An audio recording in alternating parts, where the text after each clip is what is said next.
یہ سب سے اہم بات ہے. سن لیجئے, حالات کا بھی ذرا آپ دھیان رکھیں.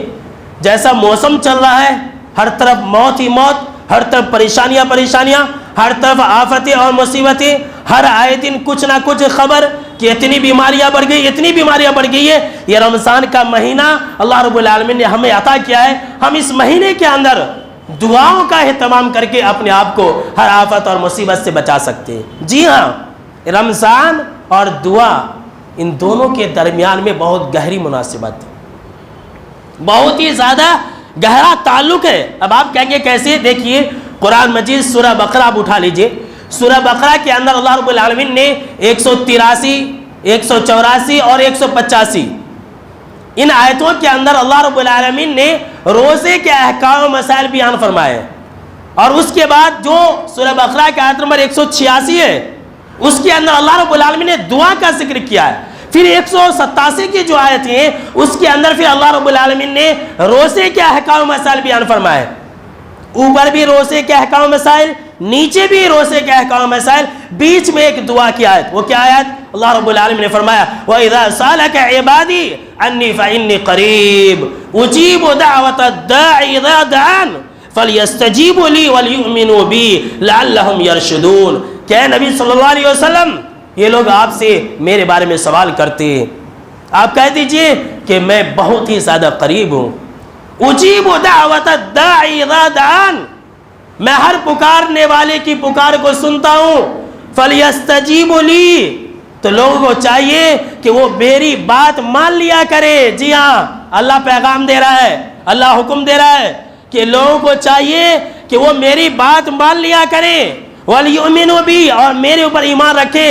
لَعَلَّهُمْ يَرْشُدُونَ, اگر ایسا کریں گے تو ہدایت پر رہیں گے. یہاں دیکھیے کہ روزے کے بیچ میں دعا کی آیت لانے کا مقصد کیا ہے. یہاں پر اللہ رب العالمین یہ بتانا چاہتا ہے کہ رمضان کے مہینے میں دعا کا بہت ہی زیادہ اہتمام کرنا چاہیے. اور رمضان کے مہینے میں اللہ رب العالمین دعا کو قبول فرماتا ہے. رات اور دن کے حصے میں اللہ رب العالمین دعا کو قبول کرتا ہے. روزے دار کی دعا کو اللہ رب العالمین قبول کرتا ہے. افطاری کے وقت میں اللہ رب العالمین دعا کو قبول کرتا ہے. آج کل ہم کو اور آپ کو کس چیز کی زیادہ ضرورت ہے؟ دعا کی زیادہ ضرورت ہے. دعا کیجئے, دعا سے باز مت آ جائیے. دعا کیجئے رمضان کے مہینے میں, ہر وقت دعا کریں. کوئی ضروری نہیں ہے کہ آپ ہاتھ اٹھا کر کے دعا کریں. آپ کو جو بھی دعا ہے, چلتے پھرتے اٹھتے بیٹھتے, ہاتھ اٹھا کر کے, بغیر ہاتھ اٹھائے ہوئے, نماز کے اندر, نفل نماز کے اندر, سجدوں کے اندر آپ دعاؤں کا اہتمام کریں اور اس بیماری سے بچنے کی دعا کریں. اگر دعاؤں کا اہتمام کریں گے تو کیا ہوگا؟ 3 فائدوں میں سے کوئی ایک فائدہ ضرور مل جائے گا. سن لیجئے, آئندہ سے اپنے دلوں سے یہ وہم و گمان نکال دیجئے کہ اللہ نے میری دعاؤں کو قبول نہیں کیا, اللہ میری دعا قبول کرے گا یا نہیں کرے گا. ان تمام باتوں کو نکال دیجئے. یاد رکھ لیجئے کہ آپ صلی اللہ علیہ وسلم نے فرمایا کہ جو بھی انسان, جو بھی مسلمان دعا کرتا ہے تو اللہ رب العالمین 3 میں سے کوئی ایک چیز اسے عطا کر دیتا ہے.